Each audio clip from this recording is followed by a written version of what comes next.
9 రోజులు కూడా ఇక్కడ మాధవపట్నం రామాలయంలో వైఎస్ఆర్ కాలనీలో ఉన్న రామాలయంలో ప్రత్యేకంగా ఒక్కొక్క రోజుని ఒక్కొక్క సెలబ్రేట్ చేస్తూ ఉంటారు. అదే కార్యక్రమాలు చేస్తూ ఉంటారు. ఇంగ్లీష్ చేస్తున్న ఆంటీ అంటున్నారు. ఇప్పుడు లాస్ట్ రోజున దీపాలంకరణ జరుగుతుందండి. ఆ దీపాలంకరణ ఏ విధంగా జరుగుతుంది అనేది చూద్దాము, వారి మాటలోనే విందాము. ఇక్కడ వీళ్ళందరూ కూడా ఆలయానికి సేవ చేస్తున్న వాళ్ళే వీళ్ళు పేర్ల మీద కూర్చున్నారండి ఈ సంవత్సరము. సో ఆంటీ, ఈ రోజు దీపాలంకరణ కదా, లాస్ట్ రోజు కదా, ప్రతి సంవత్సరం కూడా ఇలాగే జరుగుతుందా? ప్రతి సంవత్సరం కూడా ఇలాగే మొత్తం రామభక్తులంతా చేరి చాలా అన్యోన్యంగా అందరూ కూడా స్త్రీలు ఎక్కువగా ఆడవాళ్ళు ఎక్కువ వస్తూ ఉంటారు. అలాగే మగవాళ్ళ దారికి వాళ్ళు చేస్తూ ఉంటారు. ఎక్కువగా ప్రత్యేకంగా వేడి పాల్గొంటారు. మేము ఆడవాళ్ళందరూ పాల్గొంటాం. లాస్ట్ రోజు దీపాలంకరణ చేస్తాం. పిల్లలు పెట్టి సరస్వతి పూజ చేస్తాం. స్వామి వారికి రోజు నైవేద్యాలు ప్రతి భక్తులు కూడా కాలనీ నుండి అన్ని తీసుకుని వస్తూ ఉంటారు. చాలా అంగరంగ వైభవంగా జరుగుతుంది అన్నమాట. చాలా బాగా ఊరేగింపు ప్రసాదం లడ్డు ప్రసాదం ఈ వేళ ఇప్పుడు ఒక 2 గంటల ముందు తర్వాత లడ్డు ప్రసాదం బెల్లం వేస్తారు. పాట పడతారు. ఆ దృష్టిలో వాళ్ళకి వస్తుంది. ఈ సంవత్సరం మీరు పెట్ట మీద కూర్చున్నారు కదా, ఎలా అనిపిస్తుంది? చాలా హ్యాపీగా అనిపిస్తుంది. అంటే చాలా చక్కగా జరిపారండి. అన్నదానం జరిగింది, సరస్వతి పూజ జరిగింది, ఊరేగింపు చాలా చక్కగా జరిగింది. ఇప్పుడు దీపాలంకరణ, అలాగే లడ్డు వేలం పాట జరుగుతుంది. ప్రతి ఒక్కరు కూడా ఎవరొకరు ప్రతిరోజు కూడా ప్రసాదం తీసుకొచ్చి ఆలయానికి ఇవ్వడం జరుగుతుంది. ఊర్లో అందరూ కూడా ఒకటిగా కలిసి వేరే వాళ్ళు అలా ఇలా లేకుండా వేరే మతస్థులు కానీ లేకుండా కూడా అందరూ కూడా చందాలిచ్చి చాలా అంగరంగ వైభవంగా వైఎస్ఆర్ కాలనీలోని మాధవపట్నంలోని రామాలయంలో విఘ్నేశ్వర పూజలు చాలా చక్కగా జరిగింది. వినాయక చవితి చాలా చక్కగా జరిగింది. ఎస్ఎస్టీవీ ప్రేక్షకులు మరొకసారి వినాయక చవితి శుభాకాంక్షలు చెప్తాం. అందరం శుభాకాంక్షలు. నేను ఎస్ఎస్టీవీ ప్రేక్షకులు అంటారు, మీరు అందరూ వినాయక చవితి శుభాకాంక్షలు. ఎస్ఎస్టీవీ ప్రేక్షకులకు ఇంకొకసారి వినాయక చవితి వినాయక చవితి.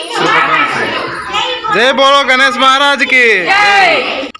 గణపతి నవరాత్రులు అంటేనే ప్రతి వాడలా కూడా ఎంతో చక్కగా జరుపుకుంటారు. అది చిన్న వాడ అయినా సరే, పెద్ద గ్రామం అయినా సరే, పెద్ద పట్టణమైనా సరే, ఎక్కడైనా కూడా గణపతి ఉత్సవాల్ని చాలా వాళ్ళకున్నంత రీతిలో అంగరంగ వైభవంగానే జరుపుకుంటారు. ఎందుకంటే విజ్ఞానను తొలగించేవాడు, ప్రథమ దేవుడు. ఏ పూజ చేసినా సరే మొదట పూజించేది వినాయకుడినే. కాబట్టి వినాయక చవితి పండుగలన్నింటిలో కూడా మొదట వచ్చే పండుగ వినాయక చవితి. కాబట్టి వినాయక చవితిని ప్రతి ఒక్కరు కూడా చాలా బాగా సెలబ్రేట్ చేసుకుంటారు. ఈవెన్ తెలుగు రాష్ట్రాల్లోనే కాదండి, హైదరాబాద్లో, ఇప్పుడు ఆంధ్రాలోనే కాదు, హైదరాబాద్లో ముస్లిమ్స్ శాతం ఎక్కువ. ఈవెన్ ముస్లిమ్స్ కూడా గణేష్ చతుర్థిని సెలబ్రేట్ చేస్తారు. వాళ్ళు కూడా సెలబ్రేట్ చేసుకోవడం జరుగుతుంది గణపతి నవరాత్రులని. వాళ్ళందరూ కూడా చందాలు వేసుకుని ఎక్కడైతే నిలబెడతారో అక్కడ వాళ్ళందరూ కూడా గణపతి ఉత్సవాల్లో కూడా వాళ్ళు కూడా పాలు పంచుకోవడం జరుగుతుంది. సో మనం గెస్ట్ చేయొచ్చు, అసలు గణపతి నవరాత్రుల చివరి రోజునైతే, ముఖ్యంగా నిమజ్జనాలప్పుడైతే, నిమజ్జనాలకి అసలు ఎంత ట్రాఫిక్ జామ్ ఉంటుందంటే, ఎక్కడన్నా కూడా ఏ ఊర్లో అన్నా కూడా ట్రాఫిక్ జామ్ చాలా దారుణంగా ఉంటుంది. హైదరాబాద్లో ఉన్న వాళ్ళకి తెలుస్తుంటుంది, హైదరాబాద్లో మహాదారుణం అండి. నిమజ్జనాల రోజున ఇంకా అంతే. ఇంకా ఇప్పుడు ఇంటికి ఎప్పుడు వెళ్తాం కూడా మనకి తెలియదు, ఏ 12 అవుతుంది, అంత ట్రాఫిక్ ఉంటుందండి నిమజ్జనాల రోజున. ఇక్కడ ఇటువైపు ఆంధ్ర సైడ్ కూడా నిమజ్జనాలంటే ఫుల్ బందోబస్తు ఉంటుంది. ముఖ్యంగా పోలీసులు ఫుల్ బందోబస్తు ఉంటుంది, ఎందుకంటే గొడవలు అవి జరుగుతాయని చెప్పేసి ఫుల్ బందోబస్తుని ఏర్పాటు చేస్తారు. ఎక్కువగా సముద్రం దగ్గర వెళ్ళి నిమజ్జనాలు జరుగుతూ ఉంటాయి. ఊర్లో అయితే వాళ్ళకి కాలువలు ఉంటాయి. సో వాటిల్లో దగ్గరగా ఉన్న కాలువల్లో వాళ్ళు నిమజ్జనాలు జరుపుకుంటారు. పెద్ద కాలువల్లో, సరస్సుల్లో, వాటిల్లో. చాలా చోట్ల సముద్రంలోనే నిమజ్జనాలను జరపడం జరుగుతూ ఉంటుందన్నమాట. సో అందుకే చాలా విగ్రహాలు సముద్రం నుంచి కొట్టుకుంటూ వస్తాయి, ఇక్కడ వేరే చోట తేలుతూ ఉంటాయి అన్నమాట. సో పంతులు గారు వచ్చారు. ఇక్కడ రామాలయంలో కూడా వినాయకుడిని ప్రతిష్ఠించారు. అయితే లాస్ట్ రోజున దీపాలంకరణ, దీపోత్సవం చేస్తారనమాట. స్వస్తిక్ గుర్తు మరియు ఓంకారం గుర్తుతో దీపాలంకరణ చేయడానికి వాళ్ళు సిద్ధపరిచారు. అయితే పంతులు గారు వచ్చి ఏమన్నారంటే, అమ్మ 51 ప్రమిదలతో ఓంని మీరు పెట్టాలి అని చెప్పారు.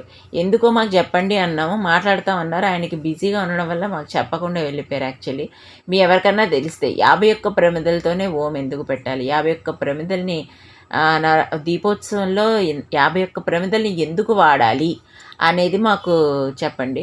అంటే స్వస్తికి మేము వేరుగా ప్రమిదల్ని పెట్టాము, అక్కడ ఓం ఏదైతే రాసామో ఆ ఓంలో అయితే 51 ప్రమిదలు కంపల్సరీగా ఉండాలమ్మా అని చెప్పేసి పంతులు గారు అనడం జరిగిందనమాట. సరే ఏదైతే ఏమిందని అక్కడ 51 ప్రమిదల్ని కరెక్ట్గా పెట్టాము. పంతులు గారు వచ్చిన తర్వాత 48 ఉండడంతో మళ్ళీ అవి కూడా కలపండి అని చెప్పి తీసుకొచ్చి ఓం చుట్టూ 51 ప్రమిదల్ని ఆయన మళ్ళీ సెట్ చేశారు. ఓంని కూడా కొంచెం కరెక్ట్ చేశారు, దీపాలు వెలిగించాక అందంగా కనిపించేలాగా.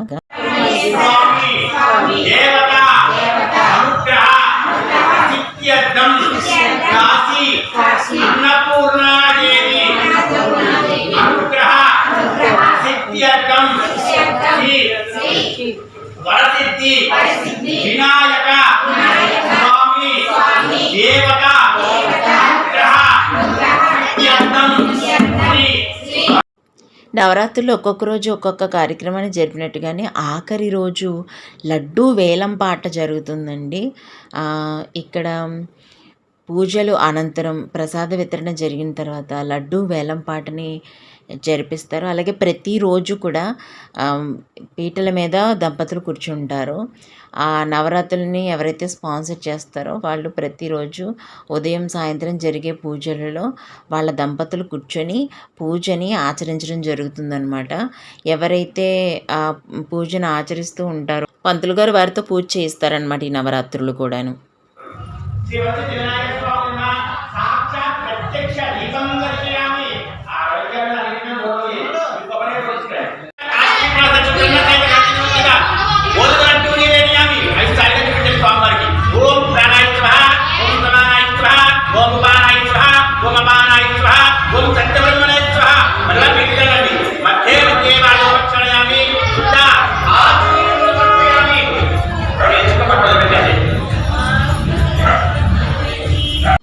ఇంకా నవరాత్రులు అంటే ఇంకొక విషయం ఏంటంటే భారీగా చివరి రోజున ఊరేగింపును జరిపి ఆ తర్వాత గణపతి విగ్రహాలను నిమజ్జనాలు చేస్తూ ఉంటారు.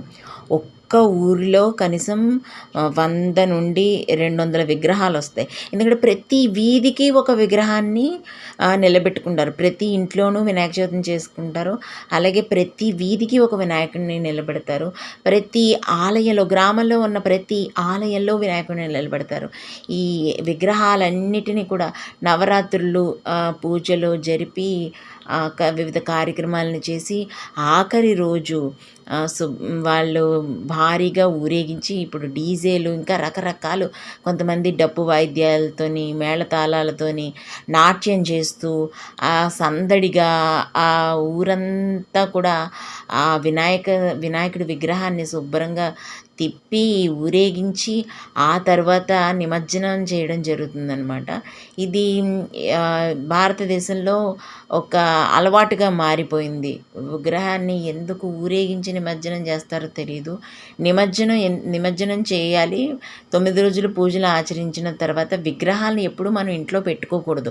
ఎందుకంటే విగ్రహాలని ఎప్పుడైతే మనం ఇంట్లో ప్రతిష్ఠించుకున్నామో ప్రతిరోజు కూడా నిత్యము పూజలు జరపాలి, నిత్యము కైంకర్యాలు చెయ్యాలి. మనం చెయ్యలేము విగ్రహాన్ని గనక నిలబెట్టుకున్నట్లయితే. ఎందుకంటే గుడుల్లో మాత్రమే విగ్రహాలను ఉంటాయి. ఎందుకంటే గుడుల్లో నిత్యము పూజలు జరిపిస్తారు కదా, నిత్యము ఏదో ఒకటి చేస్తూ ఉంటారు. నిత్యము పూజారుండి కనీసం రోజు దీపం పెడుతూ ఉంటారు. మనకి ఇళ్లలో విగ్రహాల్ని నిలబెట్టుకోమండి, దేవుని పటాలను మాత్రమే ఉంచుకుంటాము. దేవుని పటాలను లేదా చిన్న చిన్న బొమ్మలను ఉంచుకుంటాము, కానీ విగ్రహ ప్రతిష్ఠ అనేది చేయం. మీరు ఒకవేళ గనక విగ్రహాన్ని ఎప్పుడన్నా ఇంట్లో ప్రతిష్ఠించుకున్నట్లయితే తప్పకుండా ప్రతిరోజు దీపారాధన చేసి తీరవలసిందే. మీ ఇంట్లో మహిళ వచ్చిన వాళ్ళు ఉన్నా ఇంకొకరు దీపం పెట్టి ఆడవాళ్ళు ఉంటేనే విగ్రహాన్ని నిలబెట్టుకోవాలి. ఎప్పుడు మీకు ఏం జరిగినా కూడా ఎవరో ఒకరు ఉండి దీపాన్ని పెట్టాల్సిందే విగ్రహం ఉంటే కనుక.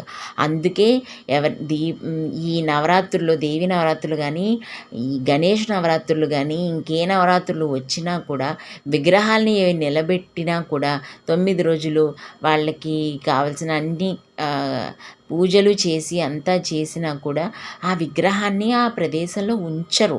ఎందుకంటే విగ్రహాన్ని ఉంచినట్లయితే మనం పూజలు చేస్తూ ఉండాలి. అందుకని విగ్రహాన్ని పూజలు అయిపోయిన తర్వాత తదుపరి నిమజ్జనం చేస్తారు. మళ్ళీ ఎక్కడ పడితే అక్కడ పడేయకూడదు కదా, దేవుని విగ్రహాలు కదా. అందుకని నీటిలో, పారే సరస్సుల్లో, నదుల్లో, కాలువల్లో, సముద్రంలో విగ్రహాలని నిమజ్జనం చేస్తారనమాట. అందుకే ఎందుకు ఇంట్లో పూజలు చేసుకోవడం, తర్వాత ఎందుకు వాటిని అలా ఇది చేస్తారంటారు కదా, దానికి కారణం ఇదనమాట. నిమజ్జనం చేసేది ఎందుకంటే విగ్రహానికి ఎప్పుడూ నిత్యం పూజలు జరపాలి. అలా జరపలేము కాబట్టి విగ్రహాలని నీటిలో నిమజ్జనం చేస్తామన్నమాట, కరిగించేస్తామన్నమాట. ఈరోజు ప్రసాదము పులిహోర, హారతి, ఉండ్రాళ్ళు, పరమన్నము, సేమియా, ఈ ప్రసాదాలు లాస్ట్ రోజు జరపడం జరిగింది. ఇంకోండి 10 కేజీల లడ్డు. ఈ లడ్డు ఈరోజు పూజ అనంతరము వేలం జరుగుతుంది. ఈ లడ్డూని వేలం పాటలో పాడుకొని ఎవరైతే వాళ్ళ ఇంట్లో పెట్టుకొని వాళ్ళు దేవుని గదిలో పెట్టుకొని పూజ చేసుకొని ఆ తర్వాత అందరికీ పంచేస్తారండి. అలా పంచడం వల్ల దేవుడి దగ్గర నిత్యము పూజలు అందుకున్న ఆ లడ్డూని ఇంట్లోకి తెచ్చుకోవడం వల్ల వాళ్ళకున్న ఆర్థిక పరిస్థితులన్నీ కూడా మెరుగుపడతాయి. వాళ్ళకి ఏమైనా అప్పులు ఉంటే తీరిపోతాయి. వాళ్ళు సంవత్సరం అంతా చాలా సంతోషంగా ఉంటారని హిందువుల నమ్మకం. అందుకని ఎవరైతే ఎక్కడైతే విగ్రహాన్ని నిలబెడతారో అక్కడ ప్రతిసారి కూడా ప్రసాదం లడ్డూని ఆఖరి రోజు వేలం పాట చేయడం అనేది జరుగుతుందనమాట. ఆ వేలం పాటలో పాడుకున్న వాళ్ళకి మంచి జరుగుతుందని నమ్మకం. పంతులు గారు మొత్తం అందరినీ దీపోత్సవంలో ప్రతి ఒక్కరిని కూడా వెలిగించమని చెప్పారు. అందరూ ఒక్కొక్కరుగా వచ్చి దీపాలని వెలిగించడం జరిగింది. సో పూజ అయిపోయిందండి. ఆఖరి రోజు దీపాలంకరణ అయిపోయింది, ప్రసాద వితరణ కూడా అయిపోయింది. ఆ తర్వాత కొన్ని ఈ కార్యక్రమం జరుగుతుండగానే కొన్ని నిమజ్జనాలు జరుగుతూ ఉంటున్నాయి, ఊరేగింపులు జరుగుతూ ఉంటున్నాయి. ఎందుకంటే కొందరు నిలబెట్టిన రోజు సాయంత్రం నిమజ్జనం చేస్తారు, మరి కొందరు 3 రోజులకి, ఆ తర్వాత కొంతమంది 5 రోజులకి, కొంతమంది 7 రోజులకి, కొంతమంది 9 రోజులకి. అలాగా వాళ్ళ సౌలభ్యాన్ని బట్టి వాళ్ళు బేసి సంఖ్య రోజుల్లో వాళ్ళు నిమజ్జనాలు చేయడం జరుగుతుందన్నమాట. అనంతరం అక్కడ పూజలో పాల్గొన్న ప్రతి ఒక్కరు కూడా పంతులు గారి చేత అక్షింతలు వేయించుకుంటున్నారు దీవించమని చెప్పి. పూజలో ఉన్న ప్రతి ఒక్కరు కూడా పంతులు గారి దగ్గరికి వెళ్ళి ఆశీర్వాదాలని తీసుకుంటున్నారు. లాస్ట్ రోజు కదా, ఎవరైతే పూజా కార్యక్రమాల్లో సాయంగా ఉన్నారో, దేవుని సేవలో ఉన్నారో వారందరూ కూడా గుడి దగ్గర ఉన్న ప్రతి ఒక్కరు కూడా పూజ ముగింపు కారణంగా వచ్చి పంతులు గారి వద్ద ఆశీర్వాదాలు తీసుకుంటున్నారండి. అక్కడ పూజలో ఉపయోగించినటువంటి అక్షింతలని అందరికీ జల్లి ఆయన ఆశీర్వదిస్తున్నారు. ఒక్కొక్కరుగా వచ్చి ఆయన ఆశీర్వాదాన్ని తీసుకుంటున్నారు. ఈ విధంగా గణేష్ నిమజ్జనాలు చక్కగా జరుగుతూ ఉంటాయండి. ఆ గణేష్ నిమజ్జనాల్లో 9 రోజులు 9 రకాల కార్యక్రమాలని నిర్వహిస్తూ ఉంటారు. అసలు నిమజ్జనాలు ఎలా జరుగుతున్నాయో చూద్దాం. సినిమా పాటలని వేస్తారు, ఎందుకనేది తెలీదు. శాస్త్రోక్తంగా పద్ధతిగా ఎక్కడైనా తీసుకెళ్తారనేది చాలా తక్కువే. సినిమా పాటలకి డ్యాన్స్ వేసుకుంటూ వినాయకుడిని తీసుకెళ్తారు, అది ఇంకా అలవాటుగా అయిపోయింది. మేము చాలా చోట్ల నిమజ్జనాలు చూసాం ఈరోజు. అండ్ ఇది బీచ్ అండి, కాకినాడ బీచ్లో ఎంతమంది వచ్చారంటే నిమజ్జనానికి. అక్కడ ఒక పోలీస్ బందోబస్తు, అంతేకాకుండా అక్కడ ఒక స్టాల్ని ఏర్పాటు చేశారు. ఎవరైతే నిమజ్జనానికి వస్తున్నారో వాళ్ళు ఎక్కడి నుంచి వచ్చారో, ఏ ఊర్లో ఏ వాడ నుంచి వచ్చారో ఇక్కడ చూడండి ఏర్పాటు చేశారు. అక్కడికి వచ్చి వాళ్ళ పేరు నమోదు చేసుకొని అప్పుడు విగ్రహాన్ని పట్టుకొని లోపలికి వెళ్ళాలి. ఇక్కడ వరకే విగ్రహాన్ని తీసుకురావడానికి ఉందన్నమాట. ఇక్కడి నుంచి వాళ్ళు నమోదు చేసుకొని ఆ విగ్రహం లోపలికి తీసుకెళ్ళి నిమజ్జనం చేయాల్సి వస్తుంది. ఎవరైతే బండ్ల మీద వచ్చారో వాళ్ళు కూడా లోపలికి వెళ్ళడానికి వీల్లేదు. పోలీస్ బారికేడ్ ఎక్కడి వరకు ఉందో అక్కడ వరకు ఆగిపోయి, మీరు నిమజ్జనాలు చూడాలన్నా అక్కడ ఆగిపోయి చేసుకొని వెహికల్ మీరు లోపలికి వెళ్ళి చూడాలన్నమాట.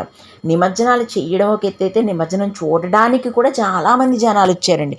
ఎందుకంటే అంత ఎక్కువ నిమజ్జనాలు జరుగుతాయి కదా 9వ రోజు కాడ. ఈసారి వినాయక చవితికి 9వ రోజు తర్వాత కూడా కొంతమంది నిమజ్జనం చేస్తారు 9 రోజులు పూర్తయినాయి అని. కానీ గ్రహణం వచ్చిందండి. గ్రహణం రోజున ఈ నిమజ్జనాలు పెట్టుకోకూడదని చెప్పేసి 9వ రోజు అందరూ కూడా నిమజ్జనాలని చేయటం జరిగింది. చూడండి రకరకాల విగ్రహాలు, ఎన్నో రకాల విగ్రహాలని మేము చూడడం జరిగింది. చాలా చాలా బాగా అనిపించింది. కొన్ని విగ్రహాలని దర్శనం చేసుకోవడానికి అవ్వదు. నిమజ్జనం రోజున చూసినట్లయితే రకరకాల విగ్రహాలు, రకరకాల రంగులు అంటే ఆకారాలు చెప్తున్నాను, రకరకాల ఆకారాల విగ్రహాలని మనం చూడొచ్చు. ఇంకోండి ఇది కూడా గణపతిని ఒక సెట్టింగ్ అనమాట కాకినాడలో. చాలా బాగుంది కదా. ఇంకా నవరాత్రి రోజు లాస్ట్ రోజున మీరు ఏ వీధిలో చూసిన విగ్రహాలే, చూడండి ఎంత భారీగా విగ్రహాలని. ఒక్క వీధి వాళ్ళకంటే ఇంకొక స్ట్రీట్ వాళ్ళు పోటీగా ఆ విగ్రహాలని ఎంచుకొని తీసుకొస్తారు. ఒక ఛాలెంజింగ్గా చేస్తారండి అసలని గణపతి నవరాత్రులు అంటే.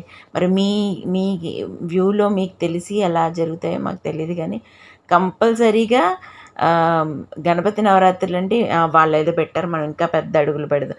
వాళ్ళు ఆ థీమ్తో పెట్టారు, మనం ఇలా స్పెషల్ థీమ్తో పెడదాం.